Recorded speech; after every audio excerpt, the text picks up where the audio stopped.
اور یہی بات اللہ تعالیٰ نے قرآن کریم میں الراسخین فی العلم، جن کا علم پختہ ہے، ان کی صفت بیان کی ہے کہ وہ یقولون آمنا بھی کہتے ہیں، یا اللہ ہم اس پر ایمان لاتے ہیں، اور اس کی بیجا تعویلات ہرگز نہیں کرتے۔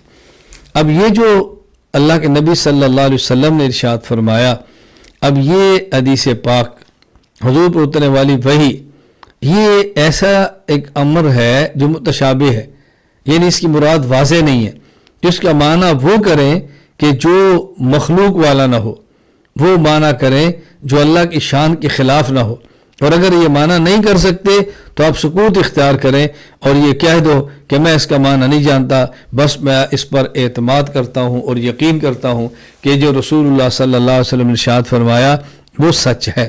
یہ بات اچھی طرح ذہن نشین فرمائے۔ انما امر اذا اراد شیئا یقول له کن فیکون، اللہ تعالیٰ تو کوئی کام کرنا چاہیے تو امر فرماتے، خود کام نہیں کرتے۔ اور حدیث پاک میں ہے کہ یتکفؤها الجبار بیدی، اللہ تعالیٰ اپنے ہاتھ سے روٹی کو الٹے اور پلٹیں گے، تو یہ گویا اس آیت کے خلاف ہے۔ انما امر اذا اراد شیئا، اللہ ارادہ فرماتے ہیں، اللہ کے ارادے کا نام وجود ہے، اور امام بخاری کہتے ہیں کہ اللہ تعالیٰ روٹی خود پکائیں گے۔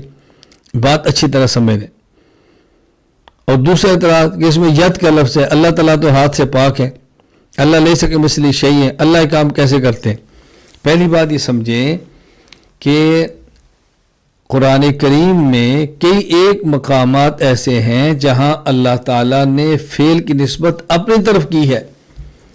اللہ تعالیٰ فرماتے ہیں وَمَا كُنَّا مُعَذِّبِينَ حَتَّى نَبْعَثَ رَسُولًا، ہم جب کسی کے ہاں عذاب دینا چاہیں تو پہلے پیغمبر بھیجتے ہیں، حجت تام کرتے ہیں، پھر دیتے ہیں۔ اب عذاب تو اللہ تعالیٰ نہیں، اللہ کے فرشتے دیتے ہیں، لیکن نسبت اللہ تعالیٰ اپنی طرف کر رہے ہیں کہ ہم دیتے ہیں۔ وَكَمْ أَهْلَكْنَا مِنْ قَرْيَةٍ، اہلکنا کی نسبت اللہ اپنی طرف کرتے ہیں۔ وَمَا أَرْسَلْنَا مِن رَّسُولٍ إِلَّا بِلِسَانِ قَوْمِهِ، نسبت اللہ اپنی طرف کرتے ہیں۔ تو بہت سارے کام ایسے ہیں کہ نسبت اللہ اپنی طرف کرتے ہیں۔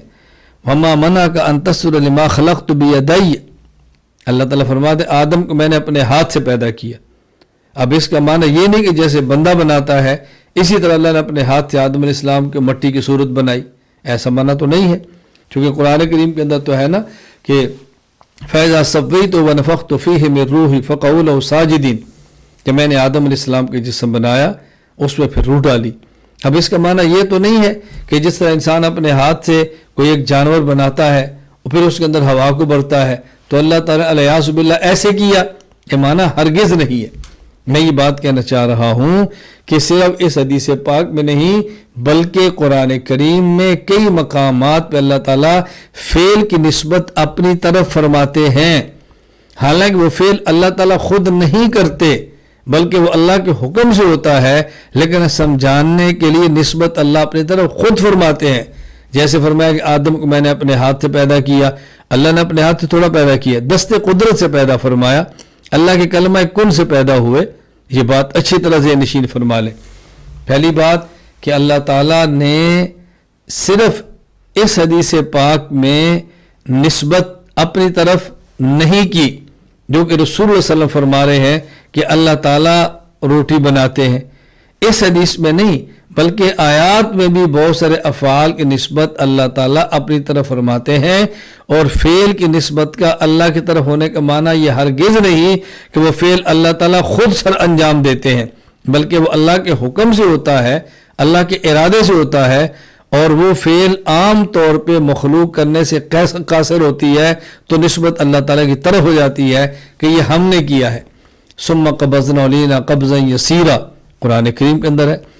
خیر یہ بات ذہن نشین فرمائے۔ نمبر ایک، اللہ تعالیٰ بہت سارے مقامات میں فعل کی نسبت اپنی طرف فرماتے ہیں، اور وہ آیت انما امرہ اذا اراد شیئا کہ جب اللہ کو کام فرمانا چاہیں تو ارادہ فرماتے ہیں، کن کہتے ہیں تو ہو جاتا ہے، اس آیت کے خلاف نہیں۔ ہر وہ فعل جو انسانی بساط سے باہر ہو نسبت اللہ تعالیٰ اپنی طرف فرما کر یہ بتانا چاہتے ہیں کہ یہ کام بندے کے اختیار میں نہیں، ہم اس کو سر انجام دیتے ہیں۔ کیا ممکن ہے کہ پوری زمین ایک روٹی بن جائے اور کوئی بندہ اس روٹی کو پکائے؟ کوئی کبھی بھی نہیں ہو سکتا. مثال دینے کے لیے بتا دیا کہ جس طرح مسافر حالت سفر کے اندر ہوتا ہے تو وہاں چھوٹی چھوٹی روٹیاں نہیں بنتی بلکہ بڑی سی روٹی بناتے ہیں کہ اس کو بنانا آسان ہوتا ہے. جس طرح تم سفر میں چھوٹی نہیں بہت بڑی روٹی بناتے ہو، اسی طرح اللہ تعالیٰ سمجھانے کے لیے فرمایا کہ پوری زمین کتنی بڑی ہے، ایک ہی بڑی روٹی بنا دیں گے اور اللہ تعالیٰ اہل جنت کی مہمان نوازی کے لیے اس کو رکھ دیں گے اور سارے جنتی اس کو کھائیں گے. اب اس میں کیا اشکال کی بات ہے؟ باقی نہیں یہ بات کہ اللہ تعالیٰ کا ہاتھ نہیں، وہ تو ہم بھی کہتے ہیں. اللہ تعالیٰ جسم اور اللہ تعالیٰ اعضائے جسم سے پاک ہے، اس میں تو اشکال کی بات ہی نہیں ہے.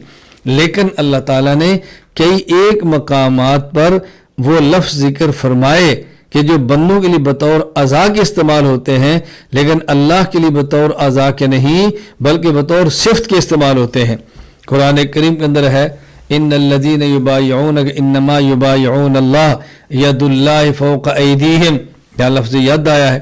بل یداہ مبسوطتان لفظ ید آیا ہے. لما خلقت بیدی لفظ ید آیا ہے. فسمى وجہ اللہ وجہن آیا ہے. یوم یکشف عن ساق ساق آیا ہے. ولتصنع علی عینی یہاں پر عین آنکھ آئی ہے. کتنے مقامات اللہ تعالیٰ سے ان الفاظ کو استعمال کیا.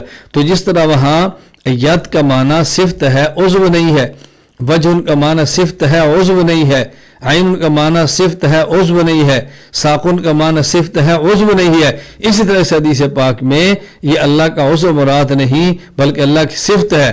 وہ کیا ہے ہم اس کو سمجھنے سے قاصر ہیں. اللہ لیس کمثلہ شیء ہے. اللہ تعالیٰ ان امور سے پاک ہے جو بندہ سر انجام دیتا ہے. تو یہ بات کوئی قابل اشکال نہیں. خلاصہ کیا ہے؟ قیامت کے دن اللہ تعالیٰ اس پوری زمین کو روٹی بنا دیں گے، اپنے دستے قدرت سے بنائیں گے، اللہ کے امر کن سے ہوگی، اللہ کے ارادے سے ہوگی اور یہ اہل جنت کے مہمان نوازی ہوگی. اللہ تعالیٰ ہمیں احادیث کو پڑھنے، پڑھانے، سمجھنے، سمجھانے اور پھیلانے کی توفیق عطا فرمائے اور اللہ تعالیٰ ہمیں جنت کی اپنی مہمانی عطا فرمائے کہ ہم بھی اہل جنت میں شمار ہوں اور اللہ کی مہمان نواز سے لطف اندوز ہوں. اللہ تعالیٰ مجھے اور آپ سب کو دین کی مقبول خدمت کے لیے قبول فرمائے. وآخر دعوانا الحمد للہ رب العالمین.